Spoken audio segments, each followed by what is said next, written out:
Okay, hey guys, we're here today. We're going to do a review on this book here. This was from Mary K. D. Rosario. And I'm sorry if we pronounce it wrong. I'm not good at pronouncing words, but we met Mary over at Sanford at the, there was a meetup with Technomadia and RV Love. RV Love was RV meetup. Mm-hmm. Yeah, the RV meetup, you know, that was what, Chris and Cherie? Chris and Cherie from Technomadia, and Mark and Julie Bennett from RV Love. Yeah. So we met Mary, we got talking. And we were at Chuffy's in Sanford, by the way, a very cool little place. Chuffy's in Sanford. So we got to talking about disabilities and health issues and traveling.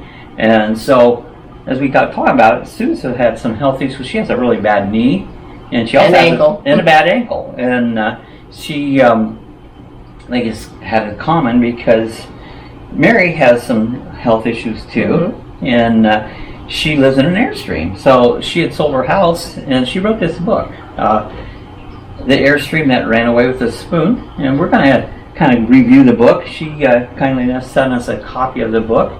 So Sue actually read it, so we're going to kind of talk a little bit about it there. So go ahead and tell us a little bit about the book as you read it. Okay. I'll hold it here so we can see this here too. So, like Bob said, we met Mary at the meetup.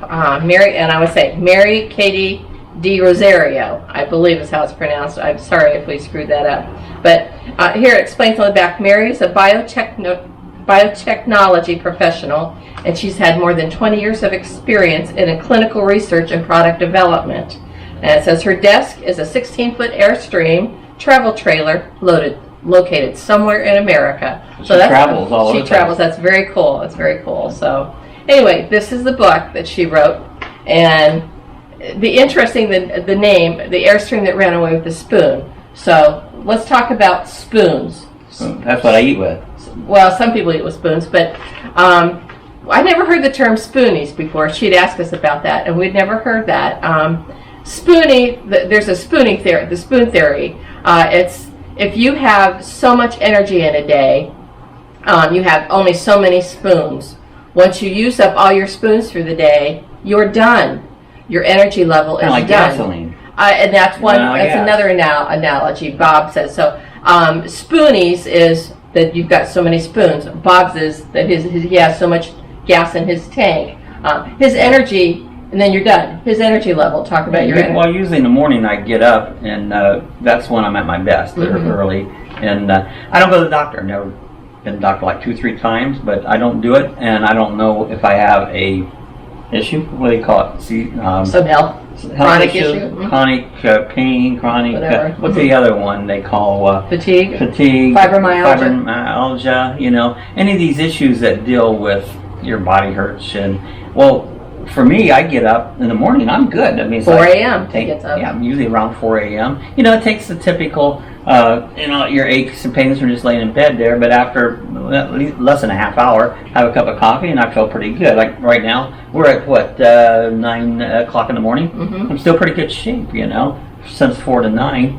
And I mean, if I got up later, you know, you can, but you get so many hours that you have energy. Well, depending on how I'm using the energy up, and the more I'm doing, of course, the energy level goes down and down, so my gas tank gets lower and lower. So by noon, you're usually done. Usually by noon, it's like, don't expect nothing, because my energy level is done by noon. And I've always been this way. I grew up on the farm, so I got up early, and so I have my, but that's what she was talking about, this spoon. But that's the spoonies. That's what a spooning theory is. So it's kind of, Bob definitely can relate to that in his own way. So but anyway, the book is very interesting, and I'll talk a little bit about it. So she sent us this book to review.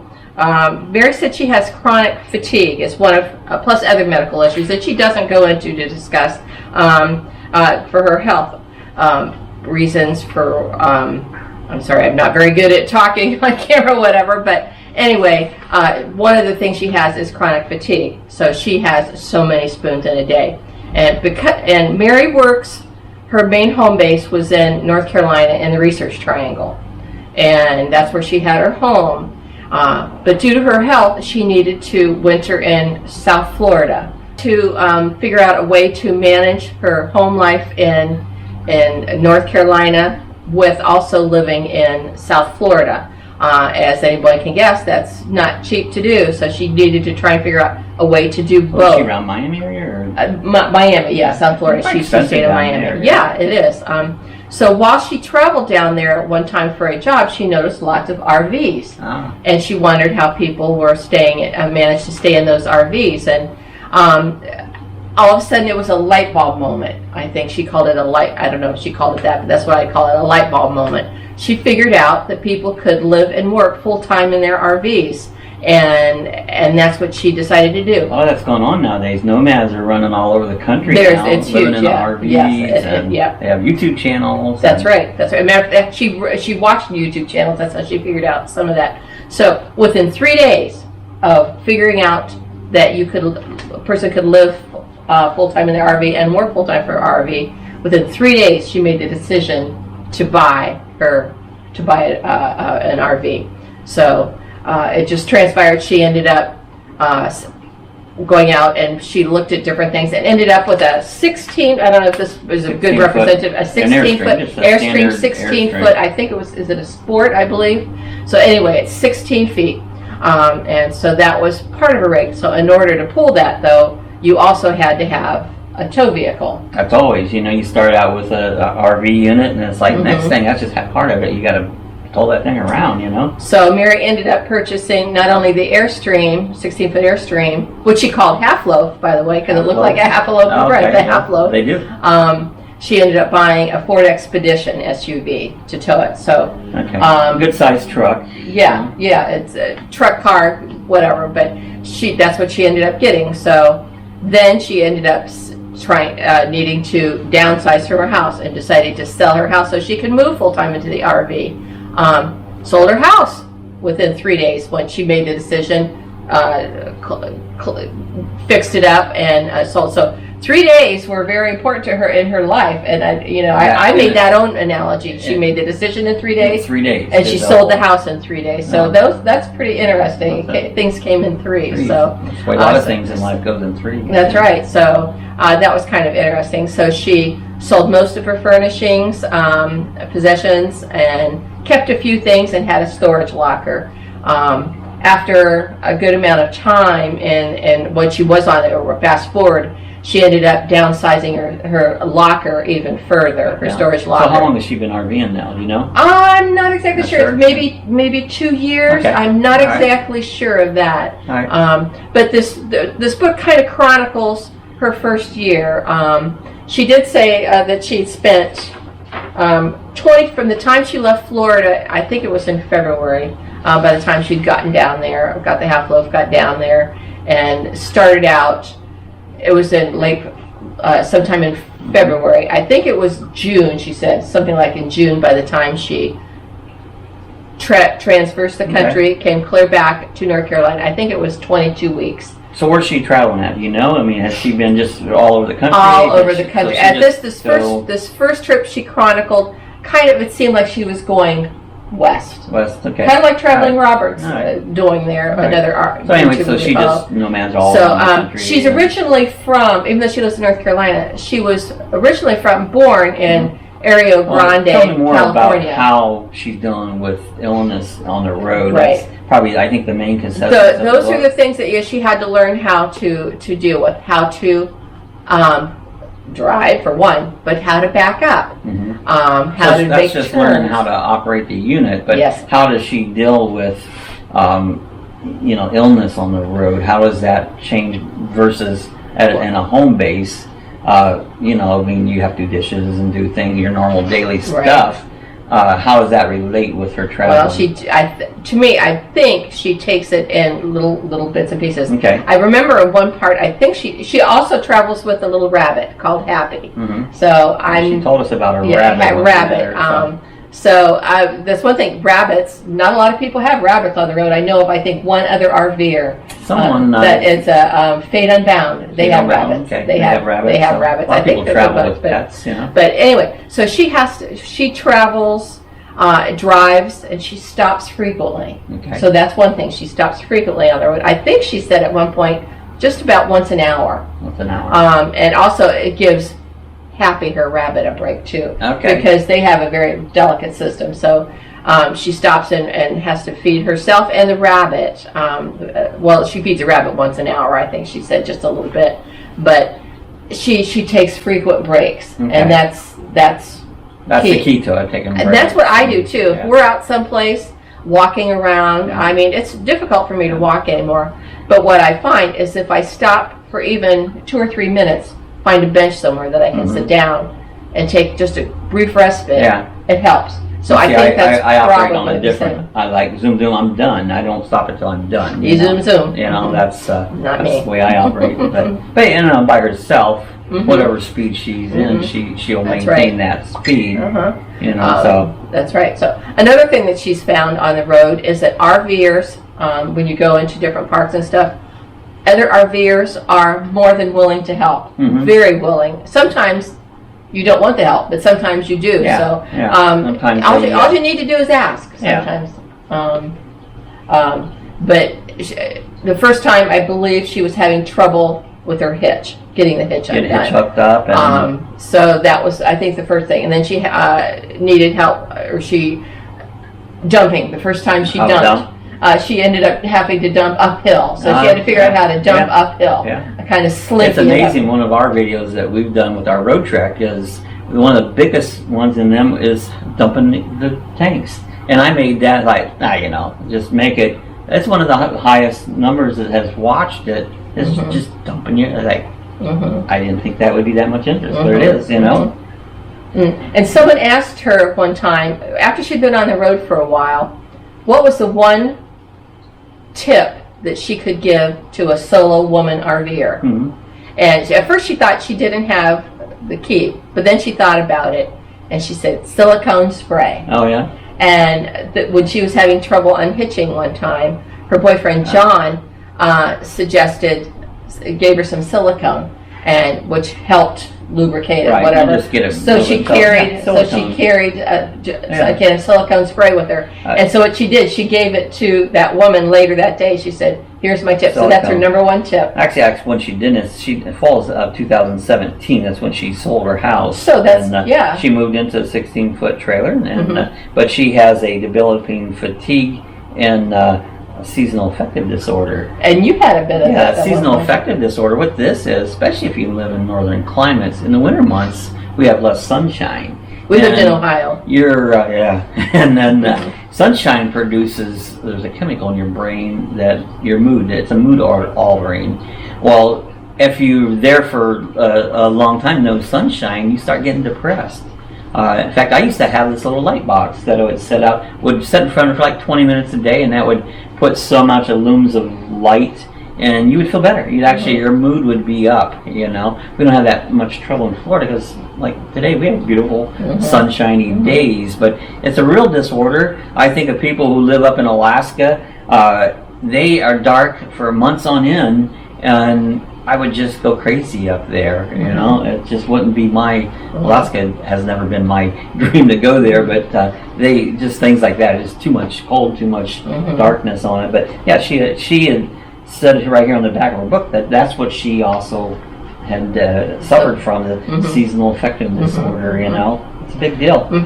Another way that she said she managed on the road is instead of parking way out somewhere like at a monument or museum and then having to walk all the way in, because as you know, sometimes the parking lot and the site that you want to see is a mile apart. Right. And she's unable to do that. By having her RV, and a small RV that she can park just about anywhere, you can get up closer. She can get up close. Yeah. She's able to park right at the entrance and have a handicap parking space too. But she can park within sight of the monument of the Grand Canyon and just have a short walking distance. So these are other ways that she's able to get through with her disability. Just like park closer. So we try to do that. You have a handicap sticker. We can park close. Sometimes I will drop you off at a door, and so you don't have to walk. So no matter how much you use it or don't use it, you're still an RVer because you still experience the same things, no matter your lifestyle. Yeah, so the book talks about stuff. how she's experienced places throughout the country, how she's seeing now the real America, which is the back roads. And that's which a good way to travel. It is great to get off the interstate. Before she lived in the big city, that Research Triangle, and when she would travel, she would fly from point A to point. She flew a lot, for her job. She was very successful in her job, and a lot of people, when she didn't know she was sick, she kind of kept that hidden, because when she started working from home, she needed to sleep. Sometimes she could not stay awake for more than 8 hours a day. She would sleep in the middle of the day. And she would probably lose clients if people knew that. So she kept that from some of her clients, which they now know it. The book itself, after you've got to read with it, how did you relate with it? Did you relate? Could you see the same? Oh, absolutely. These are things that I absolutely see myself in. So what about if you was someone to read the book and you really didn't have illness? Could you get some RV experiences? Oh, absolutely. Absolutely. This book, the target, let's see, who would this target be? I would say anybody just anybody. If you like adventures, because I think this is a good book about her adventures. So number one, it's about that. Number two, if you're in an RV or if you're looking to RV, this tells you a lot of information on how to step. So there's a lot of good information in this book. So I think we'd recommend reading. Oh, absolutely, absolutely. Whether you're just looking for an adventure, whether you're looking for how to deal with the same issues that Mary has dealt with and continuing to deal with. So I think it'd be a good read. Absolutely. And one thing I did want to bring up and talk about. She talked about her mother in here, and it was very, very interesting chapter. Her mother was an avid horsewoman. Her mother back in the day rode on the Pony Express Trail. I think it's in Kansas, and then for out and back. I just happened to open it right there. That's what it is. The Pony Express Trail. That's a very interesting chapter. Her mother has since passed due to her illness.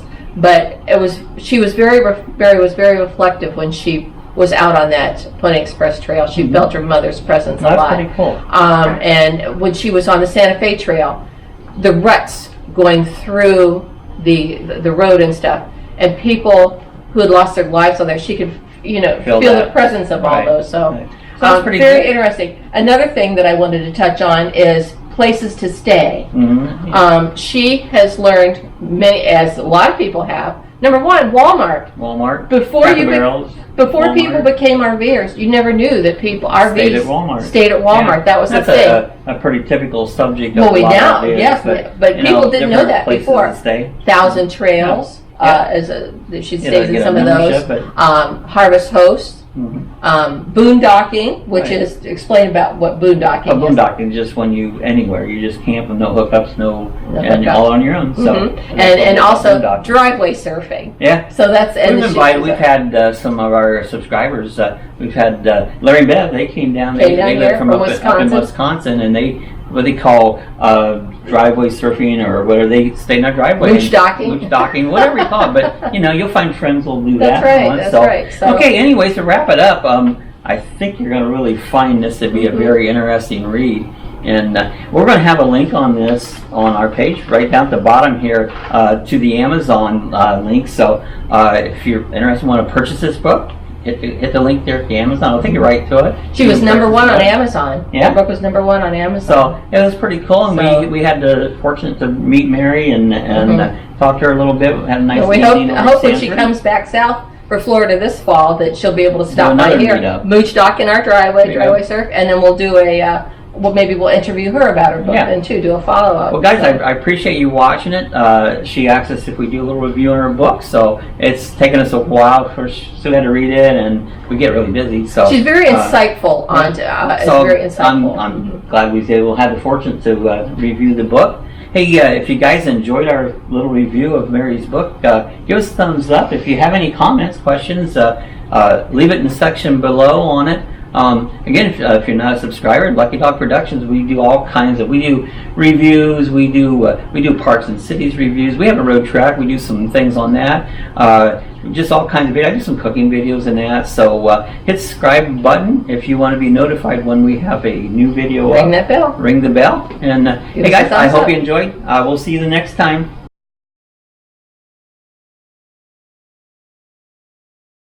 Hey guys, if you want to order some merchandise, we have stickers available. We have coffee chat mugs, and we have t-shirts. Just click the area where the description below, and you can order it. The stickers are $5 each, and you can put your address there, and so we know where to mail them to. So if you want any merchandise, you can click the description area.